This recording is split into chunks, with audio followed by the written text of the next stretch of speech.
So யோப்பா பட்டணத்துக்கு ஒரு தூதன் அனுப்புன்றாரு. ஆண்டவர் கொர்நேலியுவுக்கு சொல்றாரு, பேதுரு என்ற மேற்கொண்ட சீமோனை அழைப்பி, அவன் தோல் பதனிடுகிறவனாகிய சீமோன் என்னும் ஒருவனுடைய வீட்டிலே தங்கி இருக்கிறான். அவனுடைய வீடு கடலோரத்தில் இருக்கிறது. நீ செய்ய வேண்டியதை அவன் உனக்கு சொல்லுவான் என்றான். ஒரு தேவ தூதர் வந்து கொர்நேலியுவுக்கு நீ எந்த இடத்துக்கு போனோம், என்ன செய்யணும், யாரை கூட்டிட்டு வரணும், அவ்வளவு டீட்டெயில்டா ஒரு தேவ தூதர் வந்து சொல்றாங்க. பிரியமானவர்களே, இன்னைக்கு நம்மளுடைய வாழ்க்கையில எந்த தேவ தூதரை நம்ம நம்பி வாழ்ந்துட்டு இருக்கிறோம்? ரொம்ப யோசிங்க. எந்த தேவ தூதர் நம்ம கூட வந்து பேசுறாங்க? தெய்வ தூதர்கள் நம்மோடு கூட பேசுகிறார்களா? இதை யோசிக்கும் போது எவ்வளவு அழகா யோப்பா பட்டணத்துக்கு ஆள் அனுப்பு. ஏன்னா அவர் 100க்கு அதிபதி, கொர்நேலியு வந்து 100க்கு அதிபதி.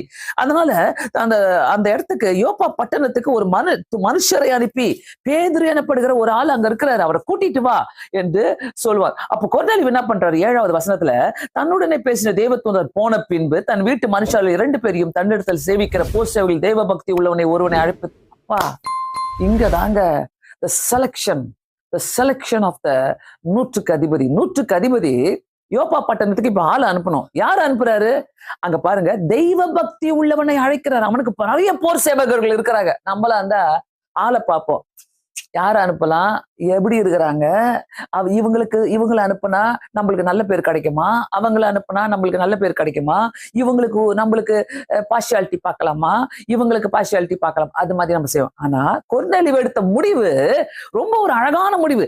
தெய்வ பக்தி உள்ளவனை ஒருவனை அழைத்து, தெய்வ பக்தி உள்ளவனை, அவங்க போர் சேவைகளில் கூட அந்த ஒருவனை சேவிக்கிற போர் சேவைகள், தன்னிடத்தில் சேவிக்கிற போர் சேவைகள் தெய்வ பக்தி உள்ளவனை அழைத்து எல்லாவற்றையும் அவங்களுக்கு விவரித்து சொல்லி அவர்களை யோப்பா பட்டணத்துக்கு அனுப்பினான்.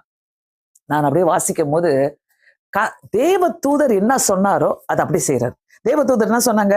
நீ யோப்பா பட்டணத்துக்கு ஒரு மனுஷனை அனுப்பு. அதே மாதிரி அவருடைய போர் சேவைகளில தெய்வ பக்தி உள்ளவர்களை அழைத்து அந்த யோப்பா பட்டணத்துக்கு அனுப்புறாரு.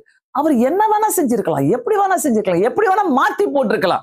ஆனா அந்த கீழ்ப்படிதல் தேவ தூதர்கள் வந்து சொன்னதை கீழ்ப்படிறாங்க பாருங்க. பிரியமானவர்களே, இங்க யோசிக்க வேண்டிய காரியம், கர்த்தர் நம்மளுடைய வாழ்க்கையில ஒரு பெரிய பதவிக்குள்ளாக, ஒரு பெரிய ஆசீர்வாதத்துக்குள்ளாக கடந்து செல்ல வேண்டும் என்றால் இப்படிப்பட்ட ஷார்ப்பா கவனிங்க. என்ன சொன்ன அப்படியே செய்யறாரு. யோப்பா பட்டணத்துக்கு இப்படி அனுப்பு, உன் ஆட்களை அனுப்புன்றாரு. அதே மாதிரி ஒரு ஆட்களை அனுப்ப.